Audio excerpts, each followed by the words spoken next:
physical training, self-defense training, firearms training, situational awareness, and the warrior mindset.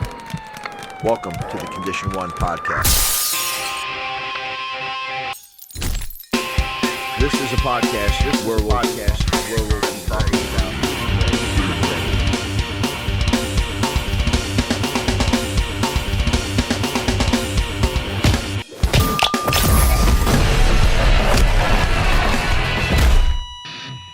Welcome to the Condition 1 podcast. This is a podcast where we'll be talking about being ready. We'll also be speaking to victim survivors of physical encounters, how they dealt with the aftermath, physically, mentally, and spiritually. Welcome to the Condition 1 podcast with me, your host, John Riddle. I'd like to thank our sponsor, the Crestwood Technology Group. CTG supplies the defense and aviation industries with critical parts and materials designed to keep fleets and systems operational, ready, and safe. Check out the Crestwood Technology Group at ctgnow.com. Okay, and welcome to the Condition 1 podcast with me, your host, John Riddle. Today's guest, Nir Maman. Nir has a professional background that spans 20 years of service in the fields of military special operations, police tactical operations, law enforcement, and high-risk security operations. Nir served in the Israeli Special Forces Counter-Terror Unit and Counter-Terror School. During his service, he held several positions, including commander of the Counter-Terror School's International Joint Forces Training Section, where he was responsible for developing and delivering specialized counter-terror warfare, hostage rescue, and Krav Maga training to the Special Forces units from various countries around the world, including the United States, who would attend the Israeli Special Forces Counter-Terror School in preparation for high-risk deployments to Iraq and Afghanistan. So without further ado, Nir, welcome to the podcast. Thanks for coming on board. Thank you. It's great to be with you again. It's been a while. Yeah, it's been a while. How have you been? Been good. You know, life is good. Family's good. Everything outside that's always exciting and keeping me on my toes. So it's good. Phenomenal. I know you're busy. I know you're a busy man, and I appreciate your time coming on. And so let's get right down to this. What's a normal day in Nir Maman's life look like? Chasing a 2-year-old around, and when I finally catch him, it's wrestling with him to try to change his diaper or feed him or who knows what. That's the majority of it. Well, wait a minute. You're a counter-terrorist guy. Once upon a time, yes. When you become a father, that's it. That's the biggest terror in your life right now? That is it. It's crazy. It is nuts. Yeah, look, from from a professional standpoint, I've always done a lot. I've been in and out between, serving full-time somewhere, or working, full-time somewhere, and dabbling in all my side ventures of training, providing training and consulting and stuff like that. And sometimes, it kind of switches around. I get some nice, big, busy projects, and I focus on those, and that's it. I ride the wave wherever it takes me. The pandemic obviously has put a damper on a lot of things for everybody. Things appear to be getting back online now. Literally in the last week or two, my phone and email has been off the hook all of a sudden with police agencies and other security entities that want to get back online with training and courses, and that's kind of what I've got in the pipe right now that I'm working on, the new calendar for the rest of this year and going into 2022, and it's going to be action packed, and I'm looking forward to it. Excellent. Okay, in your bio you talk about training, counter-terror training, Krav Maga training. Let's look at the Krav Maga side of it. Sure. What is the, and I'm going to skip ahead on a couple questions here, but what is the difference in Krav Maga where it is with soldiers of the IDF, soldiers of Israeli Special Forces, and the civilian world. What is the difference in those three entities that you would teach, and why does it differ? Excellent question. Definitely a hot topic question. And it is a subject that appears to be kind of the spearhead of a lot of arguments for those trying to sell Krav. And there's a lot of perception going on here, which in reality is kind of contradictory to what people think Krav is in the IDF and the whole bit. So it is a good question. Let's look at it this way. In the IDF, which the IDF really was the birthplace of Krav. So Emi spent his life, learning and fighting, whether it was in the streets against, fascists before Nazi Germany took over, or whether it was fighting as a soldier on the battlefield against the Nazis. And when he immigrated to what today is Israel and joined the IDF, that's where Krav Maga really got its brand, its name, and started to evolve from there. We have two facets of Krav Maga in the IDF. We have the general IDF, the general military, and it's Krav Maga, and then we have our special forces, special operations, whatever you want to call it. It has, different names in the US, and sometimes when I refer to the term special forces, everybody in America especially, they get, right away honed in on Green Berets and special forces. For us in IDF, it's special forces, everything relates to anything special. So I'll start with this sentence here, that the majority of Krav Maga instructors who come out of the IDF, or Krav Maga instructors in the IDF, generally, they know far less than Krav Maga instructors in the civilian world. And this is kind of, a hammer to the head for a lot of people who don't get it. I mean, if Krav Maga is an IDF system, born in the IDF and used in the IDF and evolved in the IDF, how is that possible? So in 1968, when Emi retired, his dream was to take his system that he created out of the IDF and to spread it around the world. So as his famous saying and quote is, so every good person may walk in peace and live in peace, and help spread the system to help good people stay safe and alive. And that's where Krav Maga, on the one hand, it did a lot of good because it evolved and got to the hands of many. On the other hand, it became another martial art.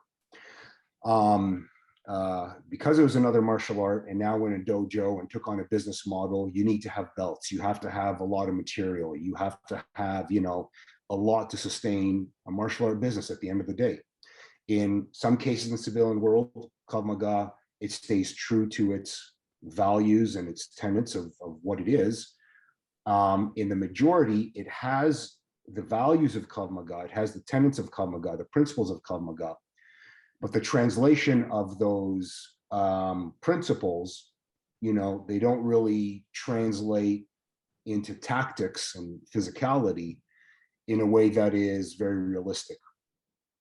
There is obviously the facet of, which happens in every martial art, but the more popular the martial art, the bigger this facet is, which is the fraud. The people that are grabbing onto the name Krav Maga and are teaching whatever it is that they're teaching for the sake of marketing and selling systems.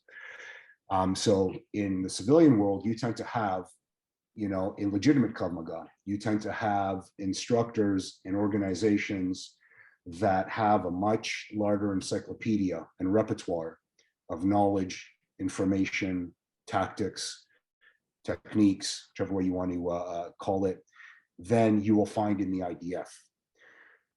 Because again, their business is 24/7 teaching Krav Maga and keeping people retained. In the IDF, our business is to take an 18-year-old kid. So again, it's mandatory service for everybody, for boys and girls, 3 years for boys, 2 years for females. And it's to take these 18-year-old kids, turn them, or fighters, or the boys, the males, turn them from boys to men, from men to warriors in as little time as possible. And then the government has to use them, the value of that investment, into the remainder of their service, which is generally in a 3-year term. It could be anywhere from a little, so training, very rudimentary, basic, an infantry soldier goes through 7 months of training, and then he's out in the field, right? So the government has 2.3 years to make use of them. So in the IDF, the Krav Maga is designed really to do 2 things. Number one is to create a new mental DNA of way of thinking and being and existing. That comes through aggression, comes through survival mode. It comes through you have no choice but to win no matter what. And a lot of the drills that we have are designed to do that. And the transformation is really phenomenal. I mean, when you are seeing these kids come in day one of Krav Maga and they're shaking and they're timid and they're scared, and then they start, from the technicals, once they learn the basics of their technicalities, the jab, the cross, the hook, an uppercut, elbow, a knee, a low kick, you start to do the sparring and the aggression training, and slowly you start to see that switch that hits them that says, I better hold my weight here and I better fight or I'm going to get punished, because that's what ends up happening. And you suddenly see that transformation. They become these animals when it comes to Krav Maga, which is what you need. And with that is to also equip them with the technicality, the tactics that they need to actually navigate through a close quarters engagement with a terrorist. Whether that's by virtue of, again, punching and kicking, which again, very, very limited. We're not here to do UFC fights and to think about all the different ways that somebody can do something or do to us and how to outsmart that. It's a matter of, you've got this terrorist in front of you. If for all intents and purposes, you turn it into a punching bag and you unload as quickly, as aggressively, as rudimentary as you can until he's no longer a threat. So it's very limited techniques.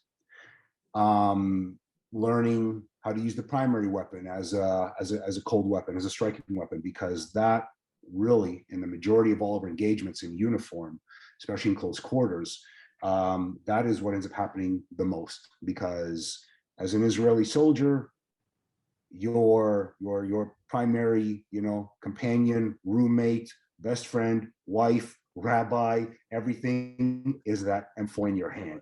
Everywhere you go, you leave base, unlike anywhere else in the world, when we walk off base, when we're soldiers, we're in service, the day that we get sworn in, our weapons are on us all the time. So we go home with them.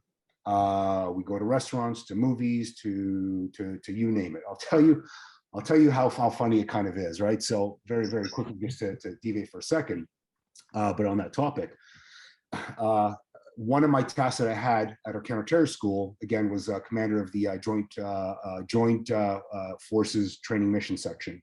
So I had all the world's elite units that would come to our counter-terror school before deploying to Iraq and Afghanistan, and I'd be in charge of training them.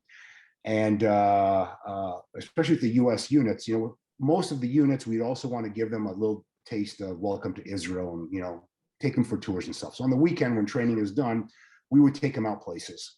And, I remember the one time I had one of the US units, I think it was a team from MARSOC. And it was a group of their commanders in this one team, and they wanted to go explore the Tel Aviv nightlife. So I assigned one of my younger underlings to arrange a place to go, and they wanted to go to a strip club in Tel Aviv. Said okay, so I had to accompany them. They're my responsibility. So it was myself. We had about 3 or 4 of my guys from the unit, the instructors, other instructors, and then we had about, I don't know, a dozen of these Marine officers. And we get to this strip club, and this was my first time ever setting foot in a strip club in Israel. And we all had, as the Israeli side of it, the instructors, we all had our Glocks on us. So we're in civies. We had our Glocks on us. And so when we come in, we show our identification to the bouncer. We have, bouncer, and he's got a wand and he's searching everybody.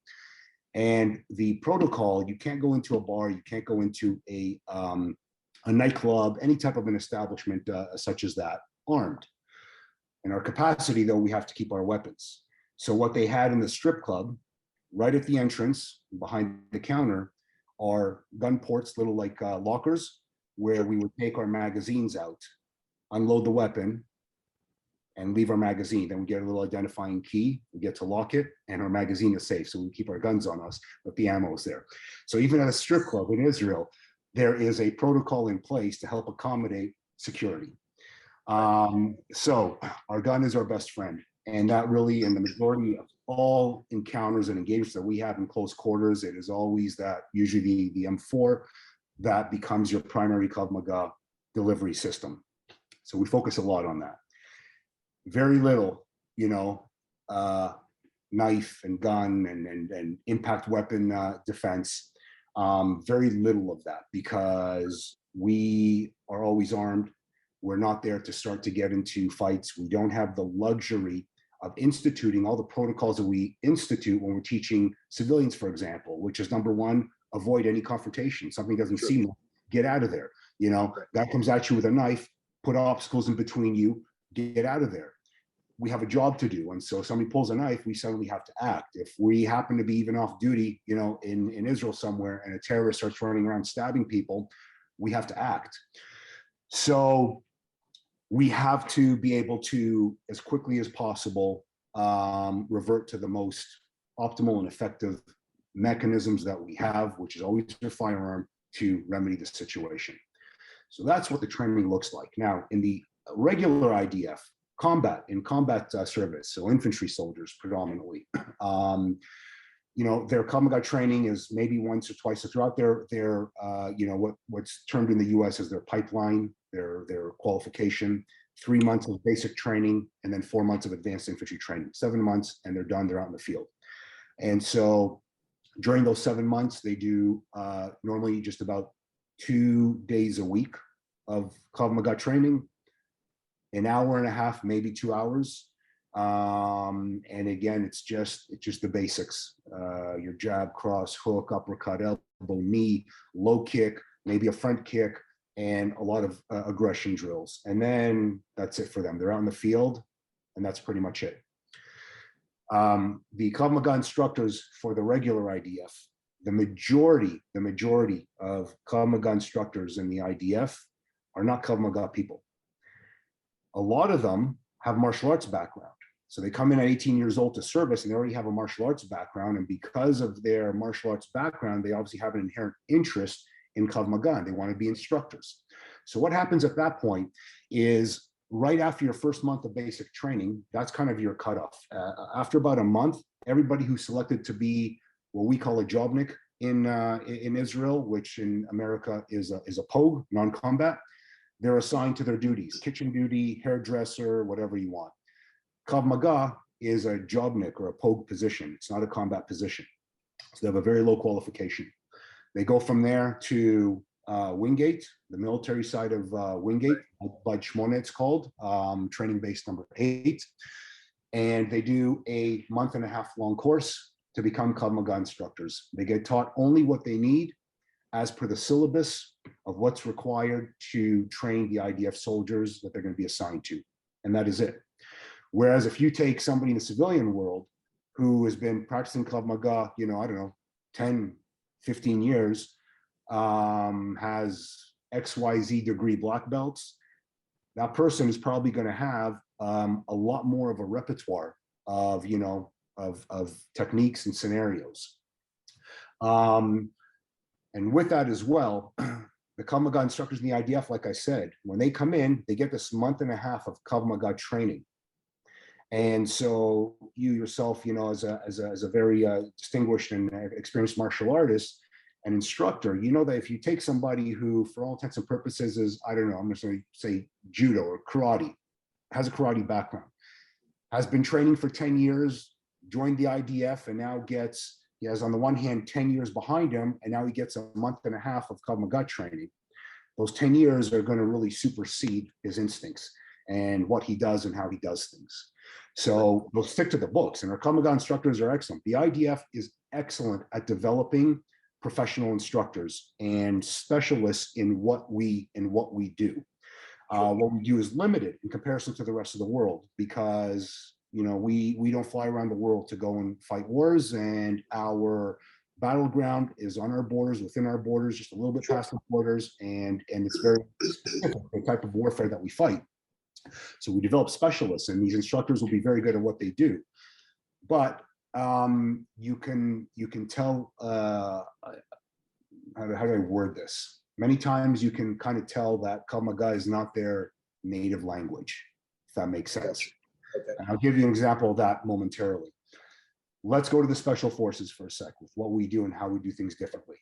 So we have the counter-terror unit, okay, the Lotal, which is also the counter-terror school. It's a dual purpose school. That's my unit. We are the counter-terror school for the entire IDF. We're in charge of everything that relates to counter-terror warfare for the entire IDF.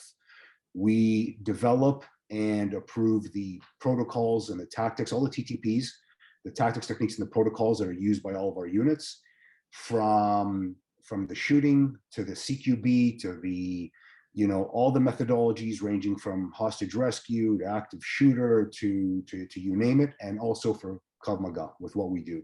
What we do at the CT school is different from the rest of the IDF. Our instructors also have a different qualification. So to be an instructor at Krav Maga instructor at the counter-terror school, once in a while, we have guys that come out of the unit. So we have guys that go through it's today 22-month-long qualification course, or pipeline as it's called. And they come out as, certified counter-terror, they're counter-terror NCOs, so commanders and special combat operators and instructors. And then they'll become Krav Maga instructors. So they go to Wingate, they do month-and-a-half-long course. But a lot of our instructors don't come out of the unit, they don't come out of the special forces. They're people who are a little bit more advanced. They go through interviews with our commanders, and if they have a great background and have a propensity to be, top-notch instructors for the SF, they'll get selected to be Krav instructors for the unit.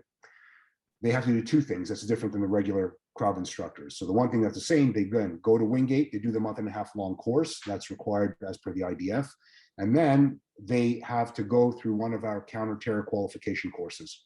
So whenever we get any one of our special operation units in the IDF that is designated as counter-terror units, they have to go through our schoolhouse. They do a 5-week counter-terror course. Our instructors have to go through that course as well, so that they understand what that world is all about and how Krav Maga is relevant to the special operations and how we employ it and what the training is required for our Krav Maga methodology at the counter-terror school. And so that's what they do. That's different. And with that, you then have all of your kind of specialty trades. We have units, for example, who are undercover units. They apply and deploy tactics and weapons very differently, very unconventionally than your regular special operations units who operate in what we call, green uniforms. They have to have quick ways of taking control, of doing all kinds of other, snatch and grabs and other sub-topic or sub-objectives with empty hands, as an example. And so at the counter-terror school, these are the specialties that we also employ into the Krav Maga training. So the training in special forces for Krav Maga, vastly different. Your average special forces unit in the IDF, you're looking at an average of about a year and a half, plus or minus, of qualification training. And in that training, there is a lot of Krav Maga. Krav Maga is the DNA that makes or breaks the warrior mentality and the warrior capability. That is what allows a soldier to be put in the worst case scenario, which a lot of our soldiers generally are because of our environment and the nature of the mentality of our enemy. And what gives the ability for a soldier to take command, to fight through anything at all costs, to not give up, and to dominate in the absolute worst case scenario is not the gun, and it's not the jab and the cross. It is the mindset. And that is where the biggest focus is. My unit, the counter-terror unit, we go through the most amount of Krav Maga in the entire Israeli Defense Force. It's torture.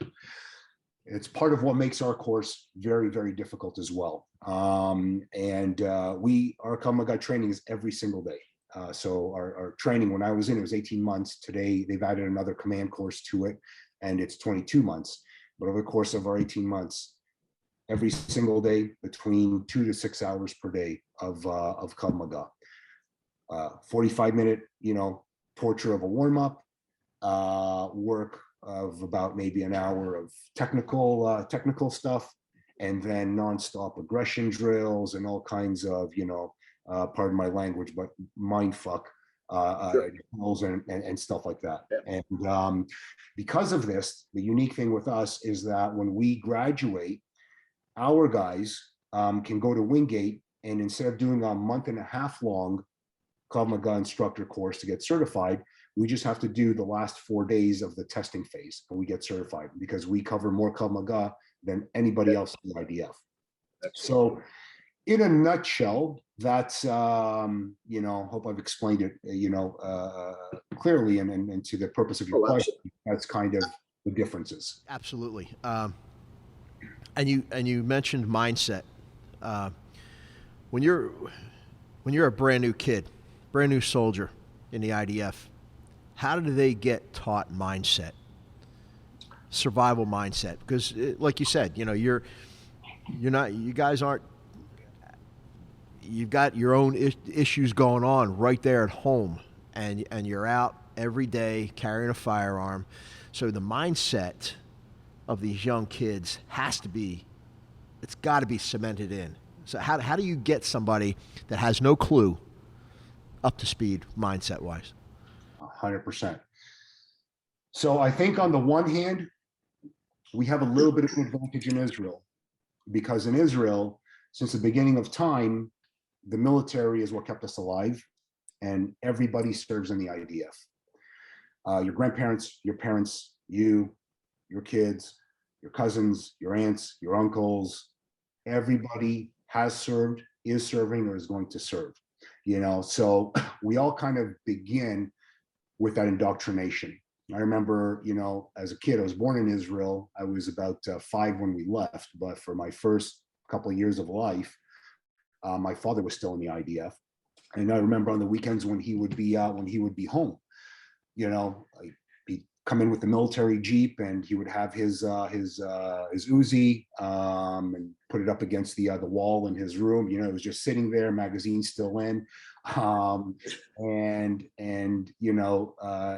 he'd come in with his uniform. Sometimes he'd have one of his teammates with him. It's just, you already start to get indoctrinated. It's part of life. It's part of the DNA of our life. Number one.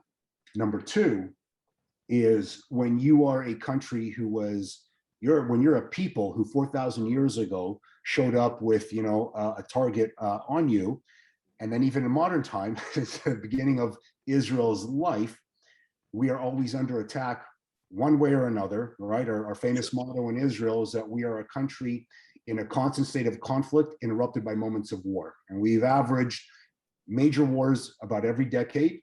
And between that, we always have our intifadas and all the terrorism / counterterrorism, scenarios that are going on. And so it's everywhere. It's everywhere. Whether you're hearing on the news today, there was an attack, a suicide bombing, active shooter, a stabbing attack, at XYZ place in Israel. Whether you are going to take the bus and all of a sudden there is, a row of security and police saying, you got to turn around and walk away right now, we've got a suspicious package. Whether you witness an explosion happening, there's always stuff that is going on that becomes your norm as far as your subconscious, that has to do with survival and terrorism. And so that, I think we're fortunate to have that ingredient, number one. Number two, how do we now, as a methodology, take a soldier and transform them to what it is that our government wants from us, which is effective counter-terror fighters. And again, the aggression is what's key. There are we have all these aggression drills that have been designed in the IDF, and they are brutal. And I'll give you one very quick rudimentary drill that we have. That's a common one, but it's where you get placed in the corner in the Krav Maga room. You're huddled into the corner, face into the corner, hands up.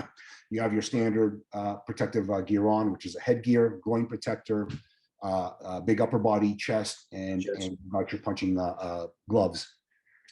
All of your teammates, your other recruits, which will number anything from, I don't know, around the 25 plus or minus number, are pressed up against you in this crowd, this ball of this already, tense energy pressing against you into this wall. You already feel like you can't move, you can barely breathe.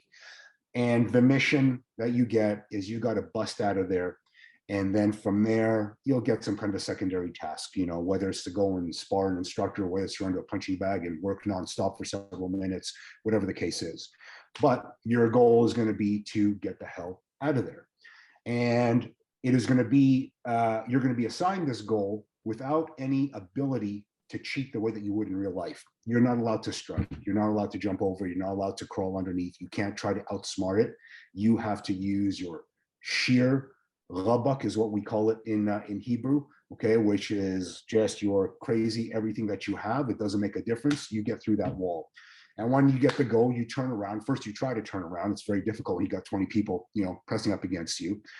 By the time you turn around and you are now starting to try to fight through, I'm sure you've experienced this, as the majority of your listeners probably have as well. I mean, you are winded like that. You've got no more energy. You can barely move an arm. This arm is stuck. Your leg's not going anywhere. And you will not stop over the course, if it's, 4, 5, 6 hours in our case, in my unit, you're not going anywhere until you succeed. It's that simple. And so you get to the point where you begin to realize, it doesn't make a difference who you are, what you feel, how tough it is. You better fucking succeed. The instructor is there to motivate you in different ways, whether it's by kind words, such as your mother is getting raped in that corner, and you're going to let this happen. You're just going to stand there like a little bitch, and you're just going to let this happen. Let's go, get over there already, right? Or whether it's, I don't think you're trying hard enough. Everybody stop. If it's me, Nier, in the center, please. You three, get over here, fight. And so now you're already broken and depleted, and now you gotta spar, you gotta take hits, and you gotta survive. And when the instructor asks you, do you feel motivated enough now? Now do you suddenly have energy to get through the wall, or do you want to keep on getting your ass kicked? You're like, I have all the energy in the world. So reset and go again, right? These are the ways that it's developed and it's brought out. There are also tactics, methodological engagement tactics that support that and that harness that aggression as well. So whether it's something like, for example, you're getting attacked and you're gonna block and you're gonna punch. Well, if you see all the civilian stuff out there, right? There's never a strategy. There's never a strategy. It's your typical martial arts. If you have A, you do B, and it should get you C, right? Block, punch, and it's done. It doesn't ever work that way. So you see a lot of times in all the civilian world of Krav Maga, an attack happens, they do a defense, maybe a punch to the head, maybe a kick to the groin, and then they turn and they run. A lot of problems with that, but that's a whole different topic. So that does a certain something to your mentality, but when your goal is to defend, strike, burst through, grab, control, keep on attacking, don't stop, overwhelm with pressure, that tactic now, that strategy that you're employing further supports the mentality that we are developing. So it's a combination of things that have been, identified and developed over the decades of Israel's existence and the evolution of the IDF and its training. These are all the ways that support the building of aggression. Excellent. In teaching other military entities from around the world, when you had the opportunity to do that, especially teaching them Krav Maga, okay? Because I'm sure they've come from other backgrounds, like you said. Some guys have jiu-jitsu backgrounds. I know Gracie's try to get into the military, teaching them our military groundwork and things of that nature. What kind of feedback do you get from the foreign entities that come into you and learn Krav Maga? Do they buck at it? Do they with open arms, or how do they look at it? It's a little bit of everything. It depends on a couple factors. It depends on past exposure they've already had to Krav, and unfortunately, there was a time where if you're not part of that world, you're not coming in to teach it. Today, if you have a YouTube video, come train us. Bring your camera and come film and come train us. There's been a lot of saturation of this world of ours, of the elite. As a martial artist, the biggest, I guess, stamp of credibility, for lack of a better term, I'll reference it right now. The biggest stamp of credibility that martial artists seem to go after and perceive to get is if they have trained a top tier unit somewhere and they get a letter or a picture and they can say, I trained this unit, right? And so that's what everybody fights to do. Let me get in, I'll come teach you for free. Let me just give me a letter at the end saying that I trained you, And so you get all kinds out there. On the unit side of it, it's important to go and explore, and so they do that a lot. There's a lot of exploration that goes on. Even when I was in the service, I would get calls regularly from people outside of the IDF, martial artists, different training organizations, maybe guys who did serve in a special unit somewhere, and now they're out and they're running a training school. But they would say, "Listen, I'm with this organization and I've got this instructor that's coming into Israel to do some seminars. Can you arrange something at the counter-terror school? I think you guys would like to see what he has to offer." And I've had some absolute no names. I've had some offers from some guys who are, even today, they're big names on the internet. And so that always goes on. I find on the one hand, there is, sometimes you walk into it with this feeling or already this knowledge of you're going to have a lot to prove because their past experience with some other instructor who was Israeli Special Forces, Krav Maga, whatever, was BS, or maybe not BS, but didn't necessarily meet the bar of their expectation and understanding. So sometimes that's there. Sometimes it's like, hey, sure, we're always willing to to see what's out there and to learn. So absolutely, come train us.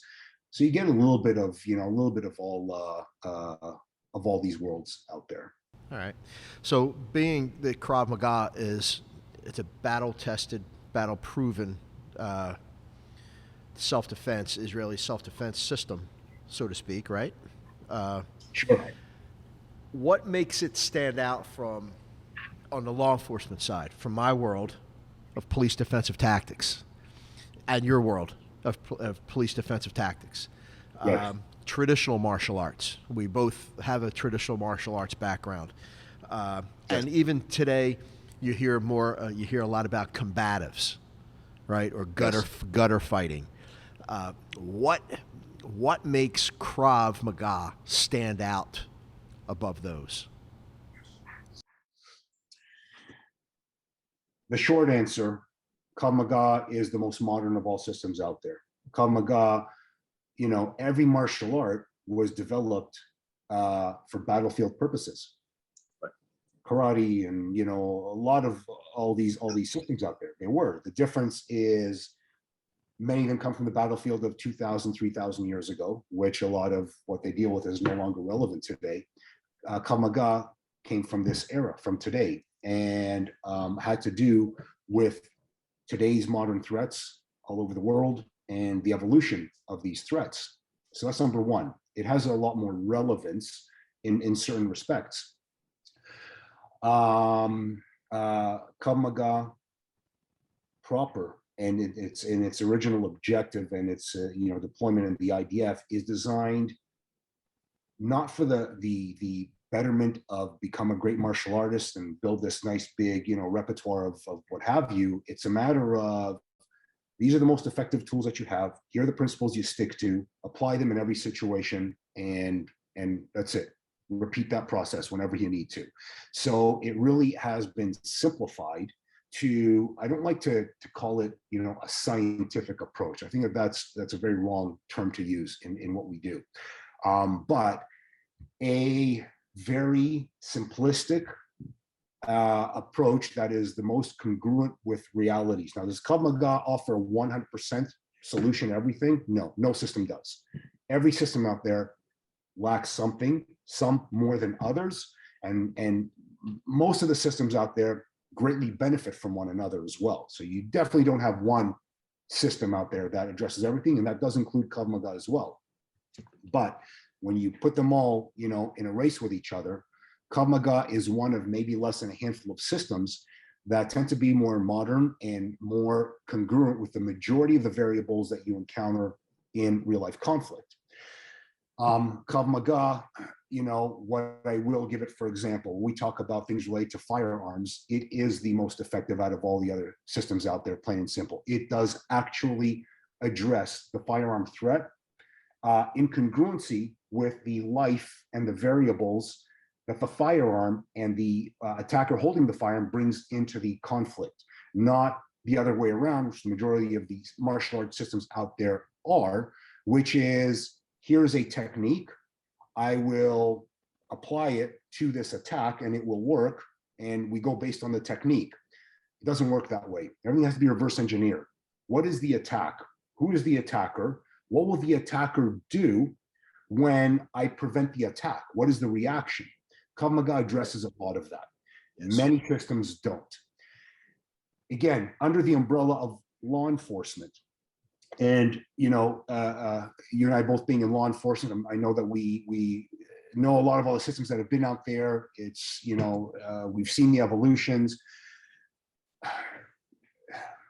There was a time where the majority of all the law enforcement systems out there were about control and pressure points, and again, very technical approaches and things that will never work unless the subject you are dealing with says, no problem, officer, I will let you do this on me. It's just the way that it goes. So when we got into, about the 2000s, the early to mid 2000s, the law enforcement community started to take a hit and woke up. The bell was rung properly that, hey, listen, a lot of what we're doing is simply not realistic. When you're teaching somebody to do, a mandibular angle pressure point, but he gets into a confrontation and he's doing this, there's a reason for that. So, let's figure this out, right? There's varying degrees of conflict, of resistance, of non-compliance, but then there's also assaultive behavior, lethal force behavior, and you don't have one system that can be applied to every single one methodology to every single one. You have to have the right tools for every situation. And so, there was a big paradigm shift that occurred where you started to see, boxing start to become part of recruit training, a lot of hard systems, a lot of striking capabilities, a lot more of these hard skills, which is rightfully so, because those are definitely things an officer is going to encounter, in addition to the potential of encountering a subject who you just gotta, twist his arm and you got him in cuffs, no problem. And then, of course, the problem that we have today now is law enforcement has bowed down to public opinion on what policing is and should be, because it looks awful when a police officer is striking somebody on a video clip. And so get away from striking and aggression and militarization and all this stuff. And so we'll have to see where things evolve now. It's a whole different topic, I'm sure. And I know that we've got the same things that we'll, probably feel and think about that that topic. But this is why Krav Maga has become very popular. It has become one of the most popular systems worldwide with military and law enforcement communities, and it has, for quite a few years, going on about 2 or 3 decades now, because of its simplicity, because of its congruency to real life with a lot of the actual threats that go on out there. Okay, perfect. When you when you're teaching your civilians, okay, and I know you just started a online program. Yes. Okay, that's fantastic. When you're teaching the civilian population, how do you instruct them on survival mindset? To a big extent, no differently than I would a law enforcement officer or a special operator. If you're caught in a position of survival, it doesn't matter who you are. It doesn't matter if you are, Navy SEAL, if you are a SWAT team, if you are just regular Joe walking to his car who is an accountant or who knows what. If the unfortunate moment comes that you have now been sucked into the world of violence and you're being faced now with the threat of grievous bodily harm or death, you only have 2 choices. You either don't do anything or don't do the right thing and don't survive, or you survive. That's it. So there's many things that it's nonsensical to differentiate. When I hear of,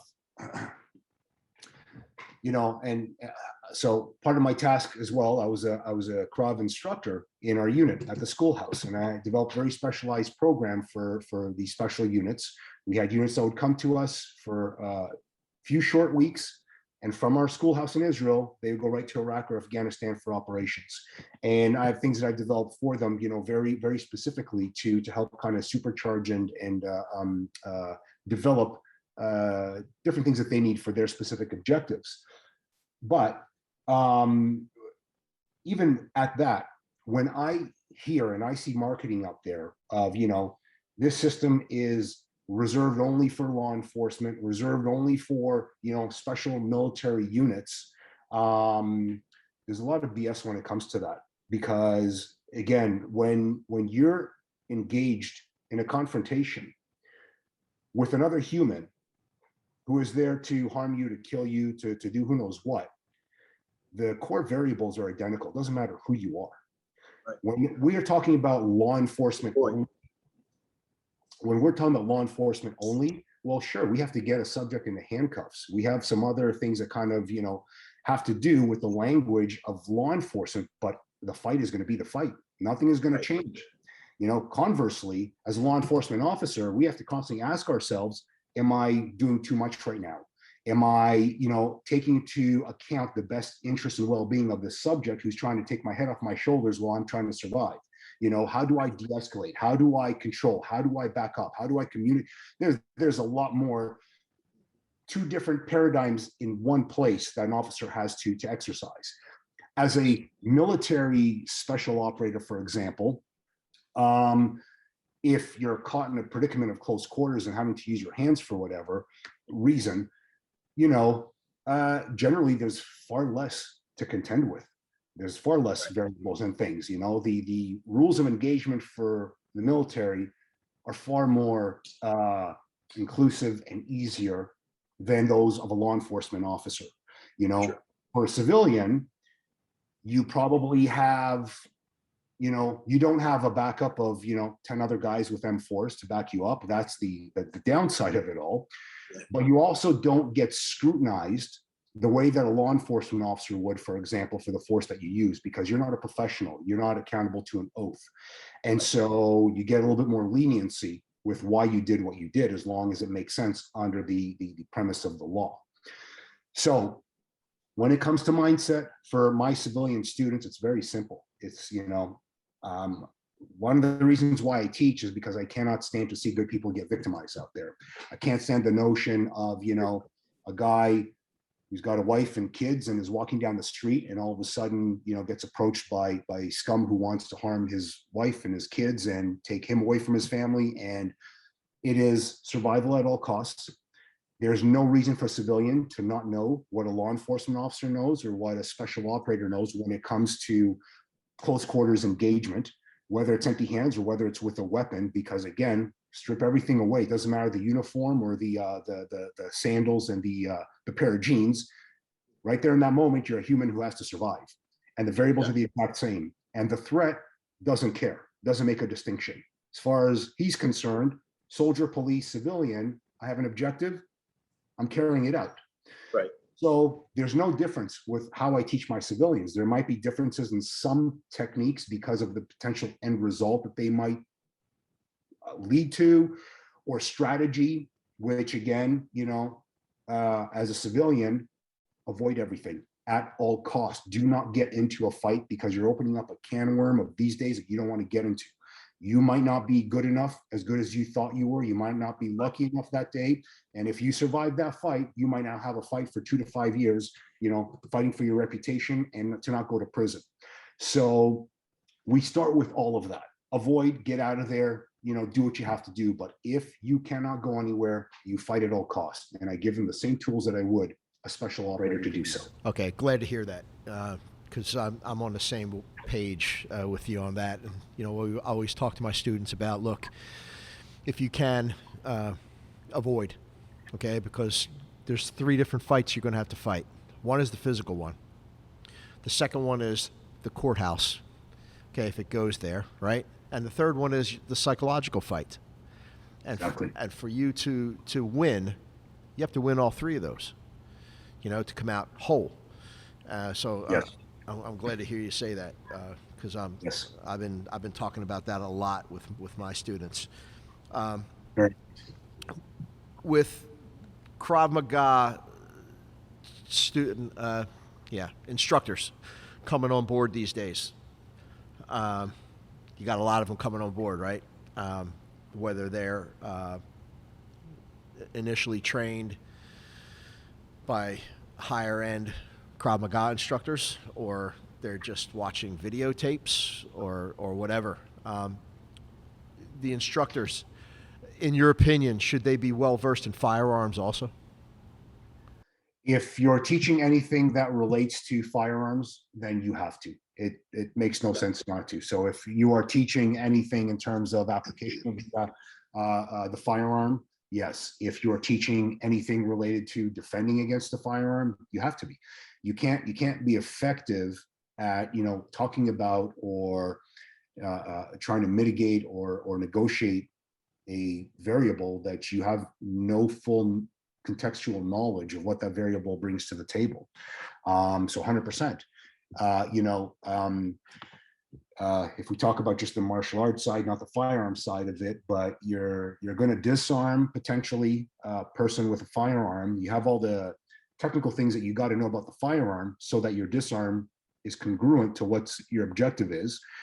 But now you've disarmed, the individual, and you're holding this firearm. Now what do you do? You have a lot to contend with right now on a technical front, tactical front, a strategy front, a legal front.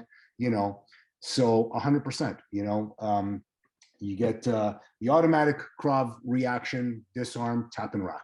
That's what they all teach. It's traditional. That's Krav Maga for you. That's people try to, instructors, the Krav world tries to emphasize that because it just shows a further kind of tactical being that Krav Maga is, which makes it so unique. Tap and rack. Why the fuck are you tapping and racking? What are you going to do? What are you going to do? You're going to shoot the guy? Really? Like there's a lot that you got to take into consideration over here. I teach to tap and rack, but not because of one specific intended application. There's many things that you want to be able to accommodate there. A more reasonable and effective approach would be to disarm and drop that magazine and get rid of that round in the chamber. The fight might not be over there, and you don't want to lose the gun. And there's a lot to take into account over here. If you're a law enforcement officer, law enforcement officers, many times the gun that they will have to retrieve is their own gun that was taken away from them to begin with. And we have a lot to ask, how did that happen to begin with? But you have a gun pulled on you, and with law enforcement, it is so so incredibly rare that it is a hold up type of a situation that a bad guy puts the gun on the officer and gives him commands. When a gun gets pulled on a law enforcement officer, it's for the purpose of escape. And the moment that gun gets pulled, distance is right away being created because the bad guy is starting to fire, if that's his or her intention, for the purpose of getting the hell away and not getting arrested. And conversely, of course, a lot of traditional, faulty, conventional police training still goes on, is to get away from the threat. And so you have police interaction starts, within that 3-4 foot range and immediately opens up. So the disarm stuff doesn't even make sense. But if you were to disarm, a subject, a bad guy who pulled a gun on you, what are you going to tap and rack for? You're not going to use that gun on him. You have to get your own firearm out, So there's a lot to explore on that subject. But the answer, 100%, whatever you are, if you're going to teach knife defense, you got to know the knife. You're going to teach gun defense, you have to know the gun. Absolutely. Okay, perfect. Last question. Yes. A lot of Krav Maga instructors are climbing on board. What separates the good ones from the bad ones? Oh, that's a loaded question. Listen, if your whole world is Krav Maga, if your whole world is, I came from XYZ organization, or I came from the IDF, this is Krav Maga, this is how it's done, the rest doesn't exist, well, you're going to answer that to yourself with your own biases and your own, whether valid or completely ridiculous notions. And there's a lot of that goes on, a lot. It depends on what you're looking for. It depends on a lot of factors. At the end of the day, my philosophy to people is just train. Doesn't matter what it is, train. Because the realities, especially as a civilian, is that the majority of the situations that civilians will encounter out there, if they just have some basic knowledge and some physicality and mentality behind it to be able to carry those basic skills out, to the most part, they'll do fine. So whether it's karate, whether it's I don't know what, you got to know some fighting background. You got to know how to strike. You got to know how to, it's the triad of the warrior triad is what I've always used. You want to be successful, you have to have the proper proper tactical disposition, which is the tools, how you do things, the methodology. You have to have the proper physical disposition. If you have physical issues, the vehicle that is going to carry you through a fight, you're not going to move properly. You're going to be winded way too quickly. You're not going to have the strength. You're not going to have the timing and the speed and all the physical characteristics that you need to make the tactics alive. And then lastly, you got to have the mindset. I have seen more than enough people who know nothing about fighting, don't care for fighting, who have survived more complex attacks than people who are these big champions, black belt this and that, and soldier here and that, all because of mindset, or lack thereof. So, at that as well, I can't stand all the bickering and the infighting and the politics. And I don't care who you got your 8th degree black belt from. I don't care that you're a master. I don't care about that. Just do good. Teach people, people come to me, I get students come to me a lot of the times and they say, listen, I want to go take this seminar with this other instructor. What are your thoughts?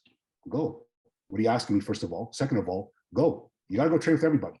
You will never know where you stand. You will never have the ability to gauge if what you are doing is good or bad, if you don't have enough exposures to everything out there, at the end of the day. So I think that a good Krav instructor, number one, has to be teaching Krav. Don't come to me with a judo background and calling your system Krav. And there's quite a few of these going on out there, because that's just wrong on many fronts.